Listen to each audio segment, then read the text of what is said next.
Mr. Reggie Hayes, welcome to your first on-camera interview with Comedy Hype. Thanks for having me. Thank you very much, sir, for taking time out today to make this happen. Chicago. When I think about Chicago, a lot of things come to mind. Yes. That's where you were born and raised, or how long did you stay in Chicago?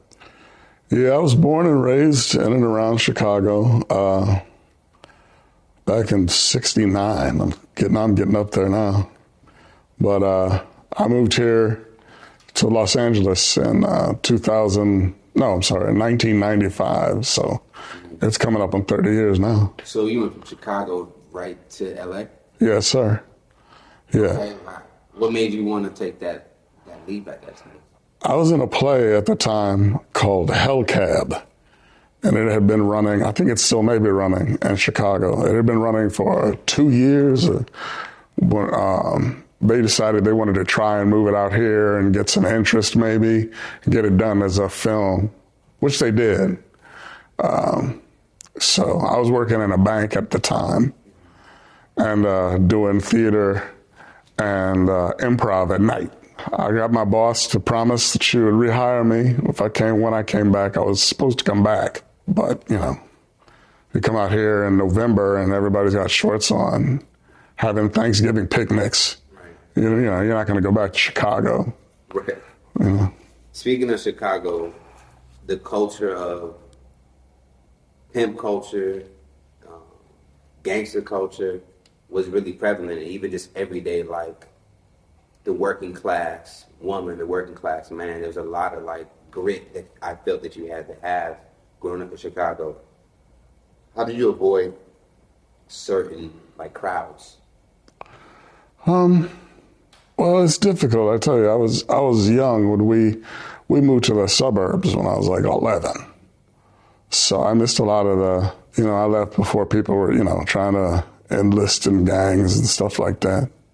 I ended up in a military school in Wisconsin, right across the border. But there were kids in gangs that got put there, like borderline cases, kids that they wanted to save sometimes. So there's a lot of tough guys up in school there. And then that regular day-to-day discipline was really rough. I really wish I had a solution to it, but I guess it's poverty, Did your friends ever transition in the wrong direction? Like people around you, like make the wrong turns, like people that you were cool with? Yeah, always. I mean, I moved around a lot, and you come back to see people that you know, and then they're into different stuff, and and you have to steer clear of it, or Is that something like your parents like instilled in you, like your mother, like say, hey, or was it your own conscious decision of you're gonna like stay away from those things? I think it was really my own conscious decision. It never really came up with my parents. They died when I was very young. My mother died when I was 4, and then my father died when I was 14, and that's when I ended up in military school. But you go and see the inspirational speakers they'd have come, and the anti-drug people and stuff like that. And then, I was really touched by them. So I stayed away from, drugs and alcohol, all the way to high school, through college. I stayed home a lot. I was kind of a homebody, and still am. Mm-hmm. In terms of like knowing that background with your parents, going to military school, what kind of kid do you think you were being shaped to become? Or what kind of kid were you? I was a good kid, I never got into any trouble really, just pretty much like what you would expect me to be. I watched a lot of TV, played a lot of Dungeons and Dragons. I was tall, but I really couldn't play basketball very well. I wasn't in very good shape. But I never really did well in school. I was kind of like a class clown. And I didn't do the homework or whatever. I wouldn't do homework. I talked to some kids that I knew back before we left the South Side. And he was like, what you just always say, I don't care, or I don't care. They give you the homework and it's, I don't care. And it's funny, I still say it. Now I say it for other reasons, but I was like, yeah, I probably still say I don't care a whole lot. Probably, 5 or 10 times a half hour. Yeah. But I mean, I was good. You wouldn't have heard anything bad about me growing up. Everybody, teachers like me, and everybody liked me. I just can't help but keep thinking about this leap that you made from Chicago to LA. Was that like a personal decision? And if so, what were you telling yourself to reassure you that it was going to work out? You never know it's going to work out. It was really scary, And you're used to being an actor, you're used to doing your day jobs and stuff like that, and not really having that much money. I mean, some guys were bartenders or whatever, they could make good money, but I didn't really, I was doing like temp jobs and stuff like that. And I landed a good job at a bank. Back before the internet, you would have to call the bank and then they would wire money for you. And that's the department I was in, just wiring money. And then I got it, and just like, I was able to afford my own place and not have to borrow $5 to go to the movies. It was $5 back then. And it just felt so good to have my own, you take the train downtown with your shirt and tie on and feel like, I was there. I was still doing theater. I was doing theater all the time. I don't know how I stayed up that late. I would never have that energy now. But then, some friends that I was doing the show with, I was doing the show Hellcab. They're like, come on, we're going to go out to LA. Everyone was all wanted to go out to LA. Everyone was wanting to take. Because Chicago is not like there's a lot of theater and there's a lot of independent stuff going on in improv, but there's not like big shows or like big jobs you would get. I wouldn't have got girlfriends if I was still in Chicago. They'd tape you. That's what they do now. Everybody tapes themselves at home, probably because of COVID, and sends it in. But the jobs I always get is like, I'm in the room with somebody and they see what I am, You tape yourself and you're all like, you don't look right. But I did a lot of tape auditions in Chicago and never got any kind of interest from that. So my boss told me that she would, I could get my job back if when I came back from Los Angeles. And everyone was like, what the hell? Why don't you give it a job, give it a shot? This is what you trained to do. This is what you've always wanted to do. You're only going to go around once. So, and that was funny. And I was pretty good at what I did. And they're like, don't at the end of your life be, like, I spent my whole life working in wire transfers just so I could make $10 an hour or whatever it was, just so I could be comfortable. You gotta, Yeah. In terms of with the entertainment space, a lot of people attempt like that thing they want to do. People attempt acting, people attempt writing, people attempt a lot of things before they say, I'm a full-time this person. Yeah. When did you know that entertainment was going to be a part of your life for the rest of your life? I'd always wanted to be on sitcom TV ever since I was a little kid because it would cheer me up. I'd watch all those shows. And I just knew that I wanted to be a part of it.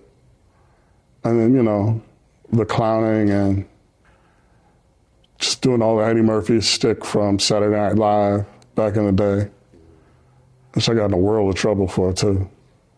I had to have it. And I wasn't going to do anything else, I don't think. Because, I'm like William, but I'm not like William. You think that, I wasn't very studious. I wasn't going to, I don't have that kind of attention. I'm smart, but just like, I'll start going to sleep on you after, you go to school, huh? You think you would have trickled into it if you would have stayed? I would have stayed at the bank, I guess. And then they were, if you wanted to further your education, the bank would have picked it up. And then I would have probably found a place in middle management. But then all those things go away, So you think, this is the safe thing to do, but it's not. It all evaporates, like a glacier, because wires goes away. Everybody transfers their own money. That bank fell. It was a huge bank, but then, now it's gone. Banks come and go. So, I followed my heart and I came out here and It was the right choice. Right. So when you touch down LA, where's your mind at in terms of, okay, now I'm in a new place. How do I start making money, make ends meet to continue to fund this dream? I didn't know. It was scary. I was doing a play at night, you know, and just getting a little money that way. And the agents and things came to see the shows, and they were like, "Oh, I like him," because it was a quick change show where you would do a character and change up, and then, you know, do another character. And they're like, "Oh, okay, you can do a lot of stuff." So I got a lot of interest in agents that way, and then they started sending me out right away, like right, you know.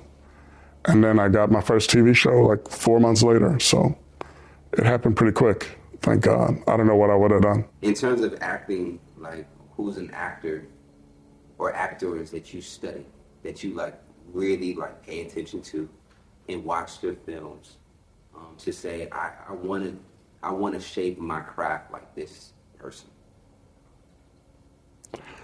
I really like Robert De Niro, like when I was studying it. You know, yeah, I just like the realism and the kind of the grittiness of it, and the way they do, you know, Scorsese would do stuff. You know, they do it like a million times, and then they get like it just felt real to me, like the realism. That's what they really taught at Illinois State, which is where I went. But my heart, you know, the joy of acting really came like Eddie Murphy, I think. It's just like so much joy come from watching him. And my father was like that too. He was very, very outgoing and very, you know, a lot of fun. And you just notice that, you know, people started having a better time when my dad would come in, and it was like Big Reggie and everyone, you know. And I was like, that's the way to be, you know. And as much as I studied, I don't think anybody gives a damn about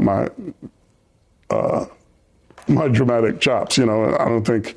You ever tried to really pursue it? Sure, I did Shakespeare for many years and all kinds. You know, I go out for serious parts all the time. But the only parts that I got were when I would take the serious part and try and put a little comedy in it. So they sit around and they see the same guy come in, or different guys, and they do the same thing all the time. And I would try and twist it a little bit and make it a little funny when they didn't expect it. And those were the jobs that I would get. But those, you got to be in the room with the person, you know. I don't know. I'm like, well, you know, if you don't care enough to see me, it's like, I don't care, you know, either. You know, it's obvious I need the job, but it's like, I don't care. That's interesting. Do you think there's like you know how to turn it on? Is there a switch there? It is when you like the people. When you come into a room and there's like a bunch of guys and everybody's sizing each other up and it's not fun. You know, you've been in rooms with guys, and it's like, you know, I won't be fun either. You know, I'll just be like, I don't want to be put down. I don't want to get beat up or anything. So I'll just be as quiet as. And I was shy growing up too. And it's a way to come out of your shell. You know, you make a joke, but it kind of bubbles up, and then I kind of. What's that? What they say in that song? The Who, Behind Blue Eyes. Where it's like, when I smile, tell me some bad news before I laugh and kind of act like a fool. That's kind of what I would do. It's like I'd lose kind of. I don't have that much control over it though, because when I'm in a bad mood, it's hard. That was hard during Girlfriends. Yeah. Speaking of Girlfriends, you would play William on this show. Yes, sir. He was like known for being the male party in this what do you call it? This plate of just this room, in a room full of women. It was always William found his place to be right there, just as comfortable with himself, and any conversation that the women would have, he was there. Yeah. In terms of Reggie Hayes, like, what was the early run-ins with women? How was that for you? You know, in terms of your early life. Oh, well, you know, I grew up with sisters. I didn't have a brother. Until recently, hey, Vincent, I found hooked up with a father's, you know, kid from another marriage I didn't know. But I grew up raised by women, you know, surrounded by women all the time. And so it felt kind of natural to me. Most of my friends are women. It's because, you know, I'm not a competitor. I don't like to compete. It's like I had, like the people I moved out here with were mostly dudes. And you get that kind of dog pile.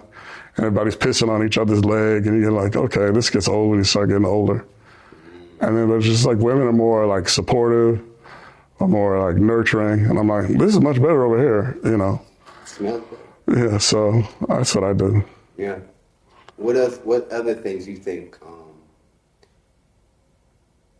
What do you think those main differences are of a woman and a man? And just to further elaborate that. You know, I think if I was a woman, it would probably have been the same way. I know women can be just as competitive as men are, but you know, they do. They scrap and they fight and they say nasty things back and forth to each other. Where if you had said something like a dude, he would have punched you in the face. You know, it's like the women just kind of tease each other till they cry. I don't know what that's all about. I know a lot of girls that fight too, so I can't stereotype them that way. But I mean, when you hang out with a bunch of dudes, there's always like a couple of girls that just hang out with dudes all the time. And the men are always like soft and caring and nurturing to them. So it's kind of like, you know, you play that kind of odd man out in a way. Yeah. Speaking of William, Mr. William would become a favorite character, a memorable character, someone that people are not going to ever forget, in my opinion. Let's talk about how you landed that role. Yeah. When did you even when did you even know of Girlfriends? I got an audition. They called. It was back in, was it 99? And I was going broke. I was on a show before there, like a couple of years before, like a year before, with Vivica Fox and on Fox. And that lasted for like 17 episodes or whatever, but it was a good little chunk of money. I never had that kind of money, you know, for like a year. And then, you know, it kind of like, you know, you spend money and it's gone. And I didn't have money for the next month's rent. And they call and you go in and it's a few auditions. First you read for the writers, Mara, and whoever her crew was back at that time. And they're like, yeah, all right. And then they call you back and you meet the studio executives. And that was like Kelsey Grammer and some people over there at Paramount. And they're like, yeah, all right. And then they call you back again to meet the network. The network is like the people who are buying the product, the customer. And they were like, yeah, good. It was like 3 or 4 auditions. And the first one I did good, second one I didn't do too good, third one I did real good, last one I did real bad. And then, you're cursing in the car all the way home. And I was real mad too, because I didn't know what I was going to do. I guess, and that night I was, you get real mad and you start walking the street and you're like cursing in the air and so it was like real dramatic. That if I don't get this, I'm going to be like out in the streets type of thing. I have to go back home. No, not out on the streets. My sister lives here, so it's never, you're never going to be homes. But yeah, and I knew I didn't get it. I wouldn't have hired me, And they, the next morning they tell you real fast too. The next morning they, hey, you got it. And I was. What happens when you hear those words? You got it.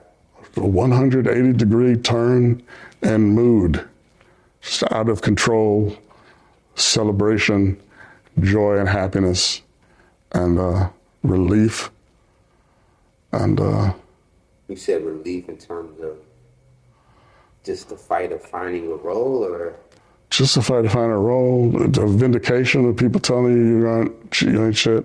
I had an agent in Chicago who told me I wasn't good enough to come here. They were like, go out and have a good time, but come right back because you're not good enough for Los Angeles. You're not good looking enough. You're not, whatever, So, So but I thought, I'd been on a couple of shows before then. I got hired immediately, so I let them go, obviously. But just like, no, it wasn't a mistake the first time or the second time or the third time that it happened.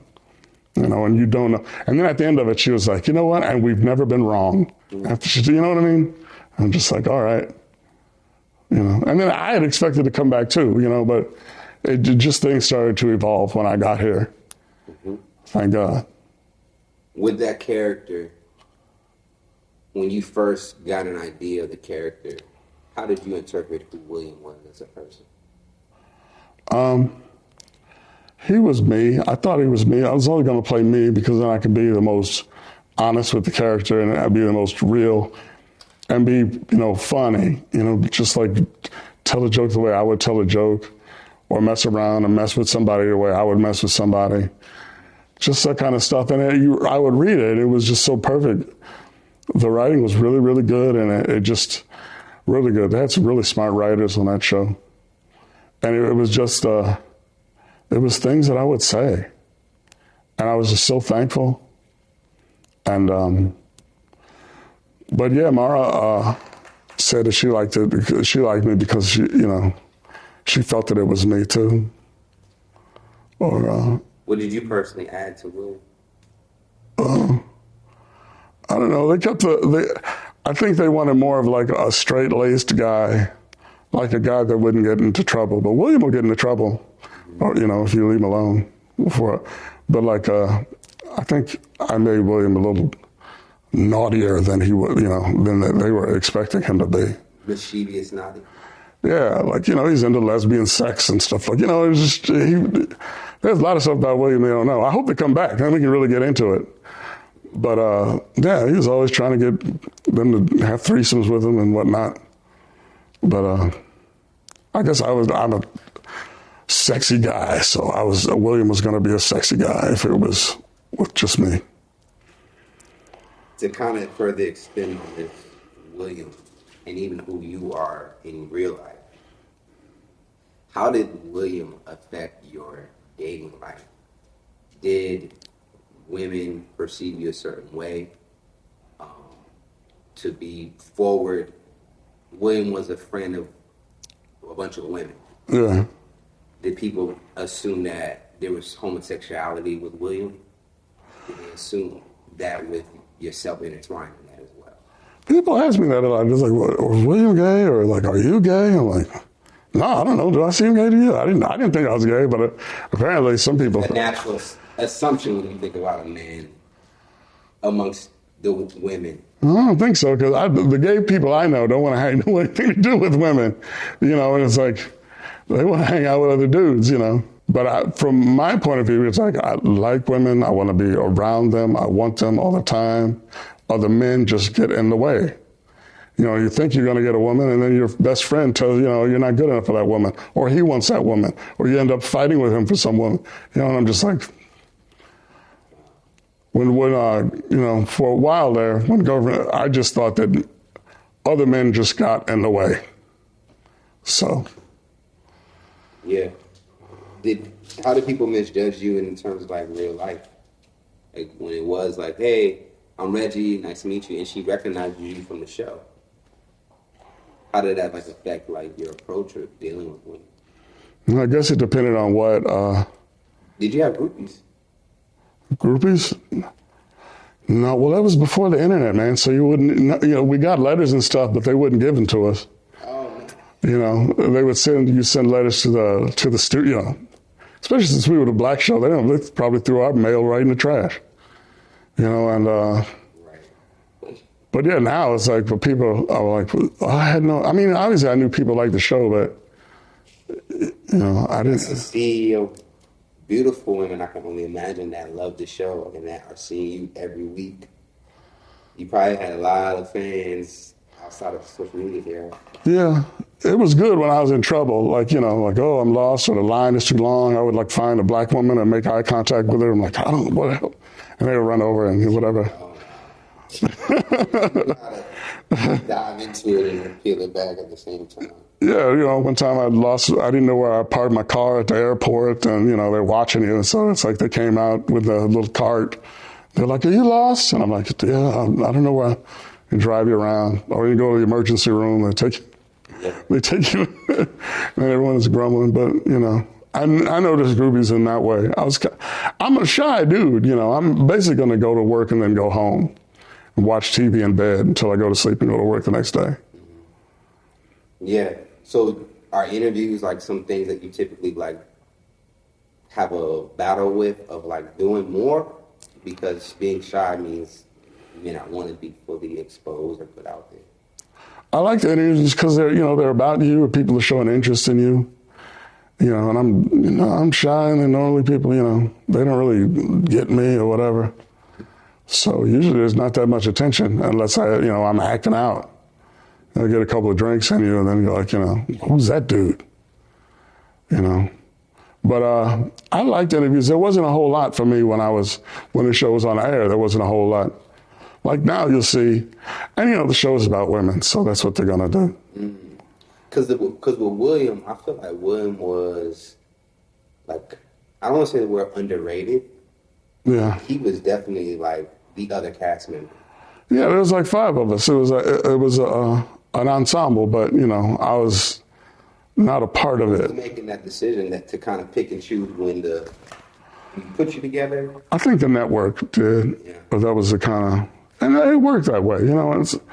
Guys get so much, and women don't get, hardly half of that. And in any community, even back in Shakespeare days, you do a Shakespeare play, there's 30 dudes in it, and there'd be 3 women in the show. Mm-hmm. So, I mean, you gotta let them have their day. Yeah. But no, I wasn't really pushed that much. I think that kind of held me back a lot. Like at the end of Girlfriends, when it's kind of time to get a new show, It wasn't like, hey, guess who's available? Right. Reggie. Right. And they're like, who the hell is Reggie? I'm like, the Girlfriends guy? Oh, all right, yeah, we'll see him. I'm sure like early on, you had to probably start noticing like that battle of, am I that other person in this equation, or am I just kind of like a supporting cast member? How did you process that? In my heart, and so going to work every day, I knew that I was just the 5th girl or whatever, just part of the ensemble. But when they go and they go and they do things, and they go and do, you're just not, because you're not glamorous in that way that like a woman is. You're not a part of it. There's 4 girls in the poster. Sometimes they put me in a poster, but just out of like nicety and stuff. It hurt, But hey, I'd go right back there today if Now, before the cast became dedicated to all black women, there were cast members who were signed on before. That is Christina Cox and Leslie Silva. Now, Christina Cox is a white woman. I think she was biracial. I think she was. But just, how it is. If your mama's light skinned and your daddy's white, you're going to, like Persia. I don't want to say anything about Persia, but, her brother is like a Caucasian you wouldn't know. Because the mom is, like a white woman, and then you roll the dice, You can come out looking like a white person, or you can come out, where people are like, hey, what's going on, having to pass. Those women were switched out? I think, I don't know why, I'm sorry, I forgot her name. The first Tony was switched out, I'm not sure. And I guess I'm not sure why Christina was. She was a nice girl. But I think that, TV is such a visceral thing. You look at the poster and you see the 4 black women, and then immediately you're like, yes, finally, that's yes.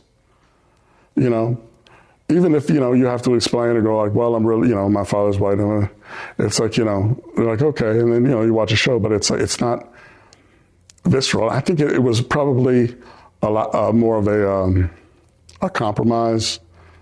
A whole lot of people decide what's going to be done for every little thing. How the show's going to go out, how it's going to be sold, who's going to be sold to. And, so there's a group think, and then I think they probably wanted somebody more, obviously that was more African American. Yeah, and with that direction, do you think the show would perform the same if they didn't make that immediate decision or that direct decision to say we want a cast of 4 black women? Yeah, it would have changed. I mean, it's always going to change, but Girlfriends in the early 2000s, it was like Beatlemania, man. I like to call it Star Trek for black girls.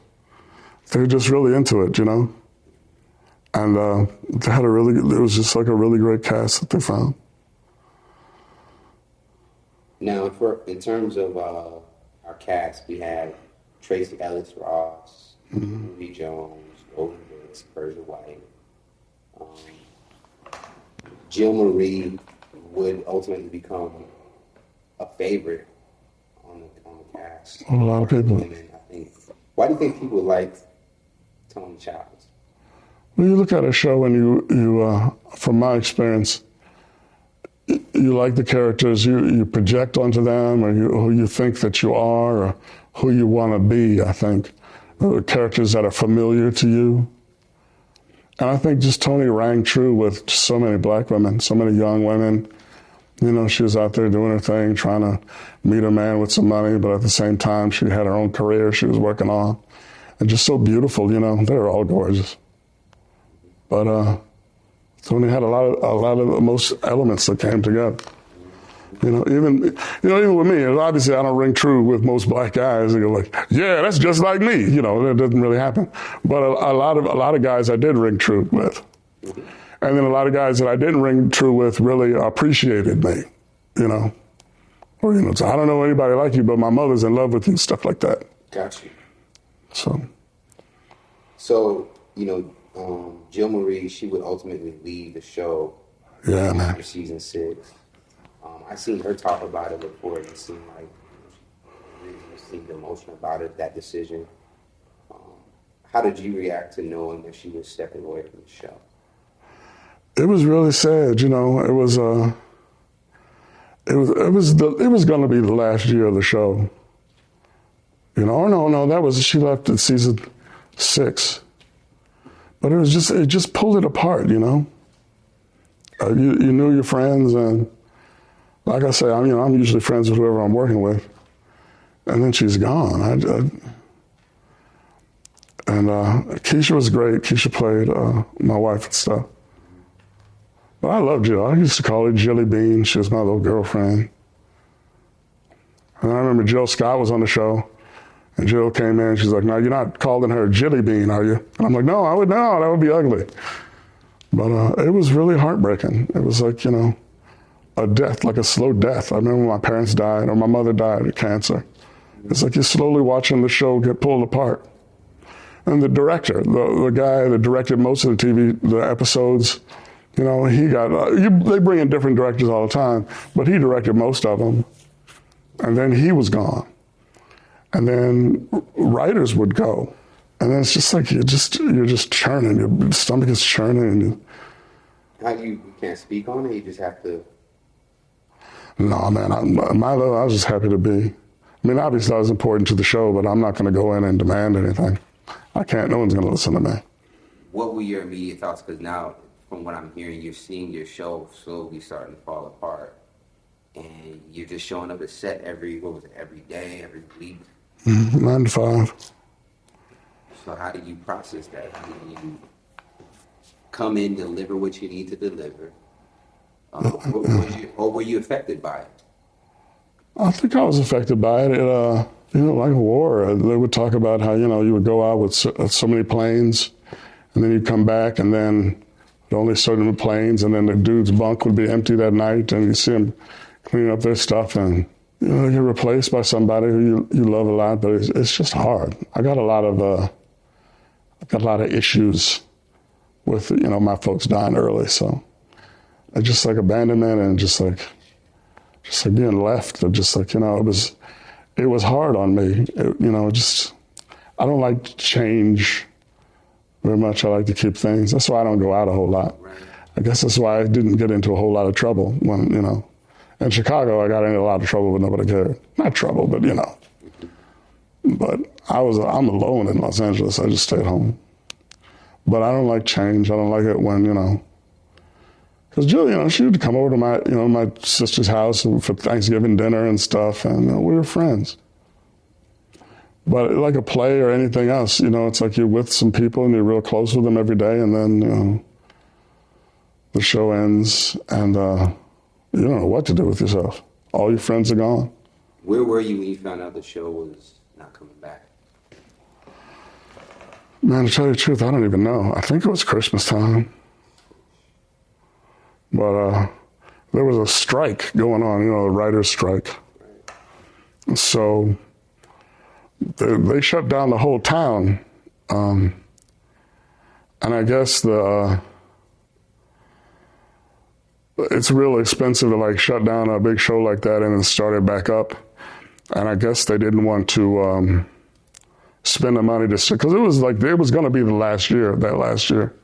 I don't think they thought it was worth the money or the effort to, I guess because they didn't, when I say they, I would mean like the big executive types. They didn't really know how important it was or how, in the community, how many people. No, they as in someone that maybe not be a part of the culture. Yeah, like, hey, it's making me money? Oh, that's great. Oh, wow. They're struggling right now with Mara because we've been documenting it enough to understand that people want it. People want a movie. People want something again. Yeah. But the networks or the powers that be don't value or don't seem to value what this could be. I think this could be a huge hit. If they take it like the Sex and the City and took it to theaters, I think it would be a huge success. I think so too. And I think maybe, I don't know, obviously I'm not in on any meetings, but I think Netflix may know, and I hope so, because they do like, they do a lot of those series, just maybe like a few episode series or maybe like something like that would be a perfect fit if they wanted to do that. So I'm praying that they will. Because even like what they did with Fresh Prince, when they did, they got everybody together, kind of relived it, really did a real reunion. Yeah, they usually like 14 more episodes left of the show, don't miss it. But with us, they're just like, really just pull the needle off the record and it's done. Yeah, somebody called me at home. It was probably Mara. But that, it's like the whole death thing. It's like you're going fine, and then, your older sister's like, Daddy's dead. I'm like, what? You're playing with it, So, I guess, but how do you navigate? It's a great look at it because what I'm hearing is a person that appreciates connection, values connection, doesn't want to lose connection when they acquired it, but you're in an environment, aka Hollywood, that's about keeping it moving, not being. It seems to be you're going to jump into a new family with a new show, the director, and it's ongoing where you're kind of more detached. Do you have any like internal battles of like how do you mix or not mix your personal with what you're trying to do for your career? Everything's very personal to me, and I get into a lot of trouble because I get angry. What's your zodiac sign? Cancer. Okay. Yeah. My best friend's a Cancer. Yeah, I'm real emotional, and a lot of times, Y'all are good people. Yeah. But a lot of times, they be laughing at the crew and everything. They give you, like, oh, Reggie's in there crying again. Because I was breaking down, especially, when Jill left. I was real sad. Was that the toughest moment in your experience? There were tough moments all the time. But, I cry a little bit and then, get up and come on back and do it. Oh, so you did cry when Jill left? Yeah. It just didn't feel, whenever stuff happens and stuff isn't going right, and it's not going right, and you don't want to lose it. You don't want to lose the show. You don't want to lose something that works so well. And it was like a parent to me. It was like with that kind of money, it was like there was like something there that was always going to fix whatever I had messed up. It was like I had no kind of like worries. It was like someone is always going to, but like when that show ended, it kind of safety net happened. And it's like you're on your own again. It was like growing up, or, your folks are dead, you got to kind of scramble to make a living again. And it was real rough on me. I got real depressed for years. And I went up to like 300 pounds. I just lost 60 pounds. And I lost 60, I put 15 back on. Well, that's a result of like the show coming to it. I think so. Kind of like. I think so. I come from workaday people, they go to work and then they go home and go to bed. When there's no work, you just kind of stay in bed. You got the TV in the bedroom, and then you eat in bed, and And then you turn 40. Dude, you know, it was real crushing to me. Yeah. Did you not have people around you that could kind of like, Reggie, come on, and encourage you to keep going? Your sister? Or? I'm a loner, dude. You know, it's like I don't want anybody around. Most of the guys that I knew like that, you know, they had like, you know, they had taken off years before. When they come in and they greet you, like everyone is real jealous. And they come in and they greet you like, hey, is the show canceled yet? Like, hey, is the show still on? Like, yeah, we're doing real good, you know. If you watch it, you'd know. But, you know, I don't know. I don't care about that. But yeah, it was on, you know, you're on your own. So immediately after you found out the show's coming to an end, mentally, where did you start going? Oh, dude, I was remodeling the house, you know, and then all that kind of, it was just like, it was really, you know, just like framing and stuff, just like everything. Beautiful home, everything. It's like, obviously I can't afford to finish it. So I moved out, went to an apartment, sold what it was. It was just like everything kind of like crumbled and fell apart. There was a dude on the street, like an old neighbor, who, you know, was like, hey to me every time I drove up there. But just like, when I moved out, he was like, he said something real nasty, like, you know what I mean? Like, he comes up here and doesn't stay. Just like, but you know, dude would have his hand out to shake my hand every day when I would come home. But then to be the first to put you down when he would leave, that's kind of like LA, you know? Thank God I'm bigger than him now. Just really trifling, childish, ugly people. Not everybody, obviously. Do you have your reasons of why you think the show actually did come to an end? Shows do that, man. They become long in the tooth, you know? Like even my most favorite show of all time, even Happy Days, ended. You know, when they say jumping the shark, you heard that term? When ratings start to fall, and they put Fonzie on a motorcycle and they do anything to kind of keep it on the air. Even though, you know, it's people in the beginning, it was like, I have to see Girlfriends. I have to see it. And then 8 years later, they're like, oh yeah, all right, I'll catch it or whatever. And then Tony goes, you know, and just things start to change and the formula change, and it's heartbreaking. But we all knew it was probably going to be the last year. Yeah. You guys had conversations? Yeah. It was like, you know. When Jill did leave, did you get a conversation for clarity from her? Because from what I understood, there was a statement she put out where she wanted to focus more on movies, or movie career. Was that the case that you understood it as? I don't know why she left. I didn't talk to her for a long time. It's like when it goes, they go. I talked to her now, I congratulated her on the new show and stuff, and every once in a while I say happy birthday, or they call, like after that People Tribune article came out, they're like, what happened? What, are you dying? I'm like, no, she got it wrong, I don't know. But you know, you talk to them, but it was just real ugly, you know, and then you worry. I got a real nasty call from the bosses, like, all right, now Jill's gone. We're not afraid to let you go too. You know, it was just like, all right, where am I going to go? I'm living up here on the top of the hill in a tent. You know, it's like, obviously. Because I can, you know, with Jill, were you upset at the show? Were you ever upset at her for that decision? I was never upset with her. Because you always have dreams that, you know, you want to be. You know, you want to keep growing and keep, you know. And she's so good at it. She deserves to do movies, you know. As far as deserving, I think that like people understood that what you brought to the screen was special and unique. Thank you. Even so much of like, I think people have wondered, okay, why didn't we see more of this character, more of this person? Do you think that, and I think you touched on it lightly, but do you think that the network messed up in not pushing you? And did you feel some type of way early on about not getting that push as good as then? I thought that they messed up, and I was in real bad shape when they didn't. I was real sad and stuff. But it's a really expensive proposition to do, you know. a TV show. It's almost like $1 billion or something. They take out a huge loan, and then they have to get to 5 years of TV before they make their money back. And if if they don't think that you can handle it, that you can do it, they're not gonna risk. Money is important. They don't care about you. Nobody cares about it. They only care about you as much as you can make them money. And I don't want to say it, but as a black man, hey, I'm not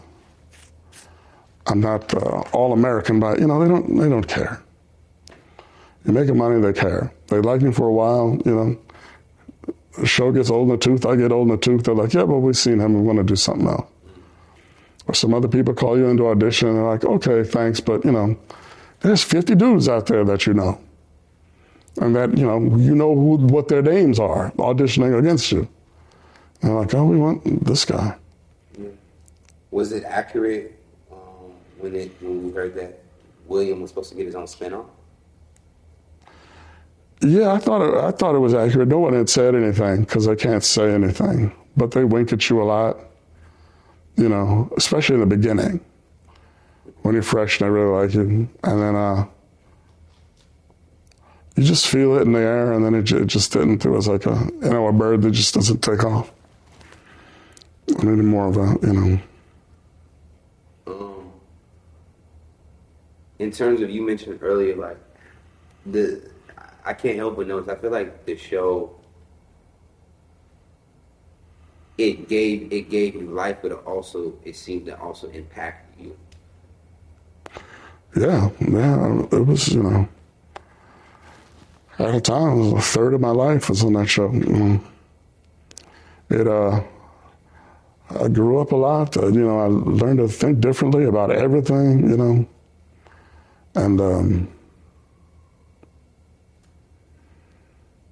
so when it was gone, it was just like, how do you maintain this kind of sense of self? Well, I never really liked myself that much before girlfriends. I mean, even when they call you the sexiest man alive, they have to put that nerd on it, otherwise, because obviously I'm not the sexiest man alive, but it's just like the way that you see yourself and how everybody else sees it. It's like, that's how, but I never really saw myself as like a valuable person or like, it's just like the girlfriends came and I changed all that. The validation came. Mm-hmm. And a lot of it stayed, but it's hard to keep your chin up, as they say. Yeah, I think that's where curiosity, just conversations that we've had, where people are like constantly trying to understand a guy that clearly talented, everything is lined up. I think you won some awards for just like acting. Yeah, I won a lot of awards. Everyone, I was shit and gold back in the 2000s, man. And then like, this person, not necessarily by yourself, but this person we should see him more, and it should be done in the right way. Yeah. Does it bother you or hurt you when you see people kind of throw their opinion and not really process what you've experienced? Yeah. Seems like people might lack some empathy and understanding. Oh, yeah, there's a lot of them. I get, people write a message to me on Instagram. One guy had like sent a picture of me and had stamped done on it, right across. It's like, you're done or whatever. It's like, how does it feel to be done? Stuff like that. I don't know if for me, I can't even figure out how you got the graphics to work like that. I can never figure out Instagram anyway, but it's like, how are you going to sit down? Don't you have anything to do? Like, I got to go to the dry cleaners, and I got to go pick up my nephew, and then who's got the time to sit down and write to somebody they don't even know? But I got a lot of that.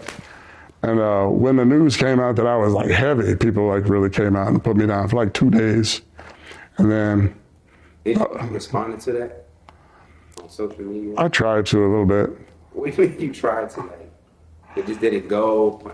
First, I started like just blocking anybody who would say something like that, and then I just like I wrote to some people were talking about it, and I wrote to them, and I was just like, y'all are some really ugly people, And then they were like, I guess they were surprised that I wrote them back. And they were like, oh, come on, Reg, I was like, what? What do you, I mean, because it seems it's kind of in our like community to where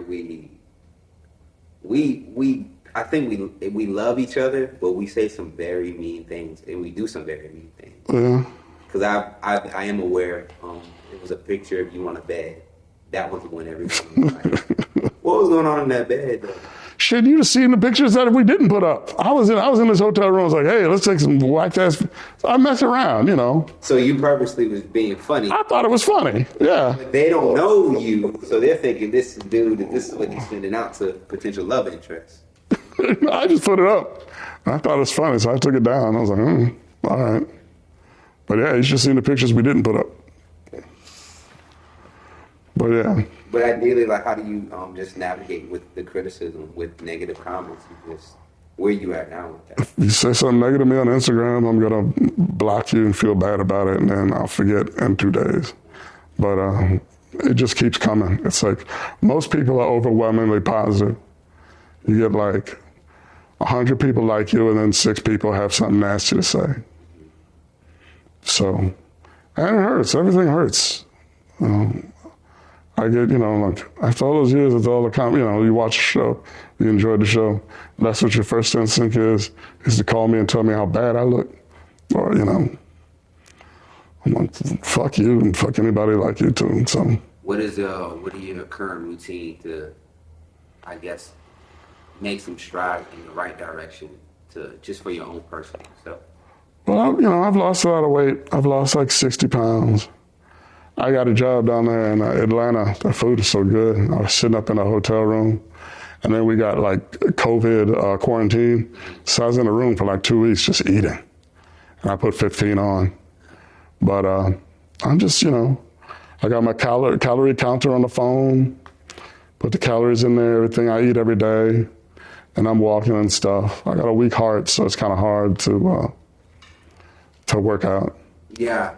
But I do, but COVID came and then they closed all the gyms down. So, but you got to do what you got to do. Yeah. When did you? I mean, you mentioned the heart. I remember you did go to the hospital. Not recently, before that too. Yeah, I was in the hospital a couple of times. It's just like, I was just having trouble breathing and a lot of chest pains and stuff, and I had diabetes for a while, and that went away. When, for time period, when did this kind of happen? Noticing these things? I guess it was maybe like 2015, 2016 was the first time, and then I went again, was it last year? But it was hard. It was like 116 degrees, and the air was orange because of all the smoke. And I was just having trouble breathing. And I went in and got an EKG, and they were like, maybe you should. But I'm fine, My case is a minor case. So I think I feel probably like a 50-year-old dude feels who doesn't really have an actual job. When you look at the next steps of your career, what does that look like? A lot of people are probably going to be seeing this. Like, how do they support you? What is that? What is the future of Reggie Hayes look like, career-wise? I'm not gonna lie, it's scary. You don't know. I mean, in the beginning, I worked all the time, and now it's weird that like after you become famous, you stop working. It's really weird. But I audition a lot. I come close on some things, and they just go with another guy. But just stick with me, So say I'm on the Instagram, I see that number growing, they're like, hey, all right. If I come back, laugh when it's not funny. Be a good friend to me. Just don't leave me. I love you, But I just keep going. There's nothing else for me to do, I'm not going to be, go back to law school or anything. I would have fell asleep on law school back when I was, in my teens. There's no way I'm going to do it now that I'm 52. Yeah, that's heavy in terms of. It's going to be all right. It's, I mean, there's no choice. There's no choice. I think that ultimately you're gonna make sure you have a good experience, and I think people want to see like a happy ending because it is gonna be one that inspires. It's a happy ending. It's a happy beginning. You're going to go up and down in your life, and just have a good time. Surround yourself with some good people. I've got more interest on me now than I did when I was on Girlfriends. Nobody called me at all when I was on Girlfriends. I would go home and go to bed and come back. I lived 5 minutes away from the studio. I was really in a bubble. Obviously I knew people liked it, but When you got sexiest man alive, did your head explode or were you just like, No, I mean, I knew obviously I wasn't the sexiest man alive, but I mean, it was a nice kind of like, thanks for the years or whatever. Reggie, it was an appreciation, I think, because a lot of people have publicists and they have to call and beg to get in that, but they called me at home and asked if I wanted to be in it. So that was nice of them. But it made me feel good, and it came out like a week before my 20th high school reunion, so that was real beautiful. right? And then they didn't know that the show had been canceled yet, so I was rough. So the show got canceled. Oh, it got canceled. Well, you Yeah, it was like November or whatever, like right at the end. So yeah, they were like, "What's next for you?" And I'm like, But I knew it was scary. yeah. Life is scary, but it's all right, Man, obstacles that you face, what makes you feel the need and the desire to keep pushing forward and keep going that you mentioned? I like it. I like being funny. I like the fans. I like, just entertaining, If I worked at a warehouse, I'd be the funniest guy in the warehouse. And I was good at it, And, it's like I didn't have any parents or anything to tell me not to do it.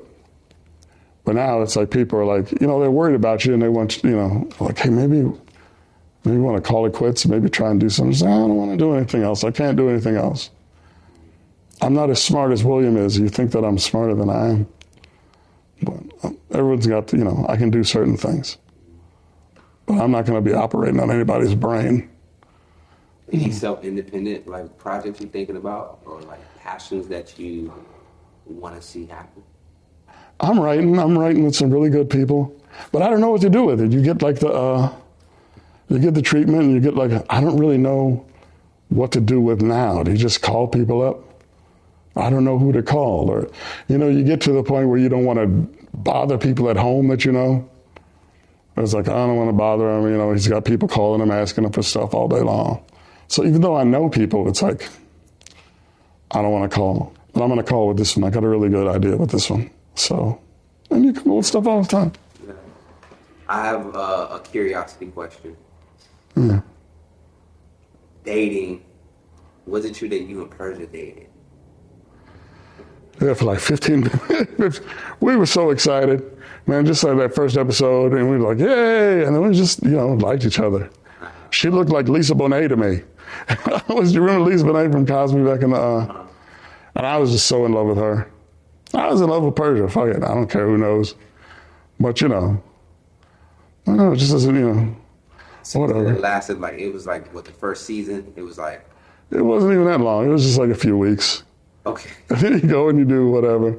But I mean, hopefully that's what you can do. I mean, you're not supposed to talk to people that you work with. You're not supposed to be in, it's hard to do. It was before Me Too, but most people can do it. Most people can work because you're with them all day long, and then you go home and go to bed. So you're going to go out with people that you work with normally, and most people can handle it. But it's like just like a couple of guys, the rotten apples that ruin it for everybody, who are rash, or who threaten not to give you jobs or like fire you and shit like that. They just make it hard for the rest of us. But I'll always love Persia. I don't care if you tell her. She's married now. We don't definitely run. Reggie Hayes loved Persia. And you said, was her, because she seemed very flow Like that was her character, Yeah. but it does seem like it translated in real life too. She's very easygoing, very, very, and Tracy's a lot like that too, actually. But Did you approach Reggie? we were just there. The room, our little dressing rooms were like right next to each other. And she's in a band, and I'd be playing guitar in my room, and she'd just come in, and we just clicked real quick. We had a lot of things in kind of common, growing up experiences, moving around a lot, and like the biracial upbringing kind of thing. I mean, because I'm even thinking like when you said that, like there is a difficult part of because this is someone you see every day. So you guys figured out, okay, it can't be a thing, or it's no longer a thing. How did you take that? Well, when she breaks up with you, it's like a punch in the chest, Obviously, that hurt like hell. But, I mean, it's like, what are you going to do? It's kind of like, school where you have to see the person that you break up with after. But, kids do it all the time. Most of the kids, handle it and they move on. Listen to me. We were never married, though, so. Yeah. I'm sure Persia took a smoke and went on doing what she's going to do. But that's all like, How long did it last? like a couple of months. Yeah. Were you fully like, Oh, for you to fully shake it off like I'm back. Oh, I'll never shake that off. I was still looking at her in the last year, just like, oh. Hey, Persia, I lost some weight. I'm going to show him my weight would go up and down. That would be awesome, though. I think after the show ended, I tried to pitch a show with Persia and me. And then I called her up because I was taking I had to find something to do. And a friend of mine owned a yoga studio. So I was going in there taking yoga and aerobics 3 times a day. I had nothing to do, 3 classes a day. And I was like, Persia, I'm back to Reggie 2000 weight. I look like she's like, oh, Reggie 2000. But I think even then I was trying. We're Facebook friends now, but we don't talk that much. There's still work that could be done. Well, I'm always going to worry about. No, she's married now. Are you talking about Persia or are you talking about, I was talking about acting in general? I didn't. Yeah, I'm going to find something for me.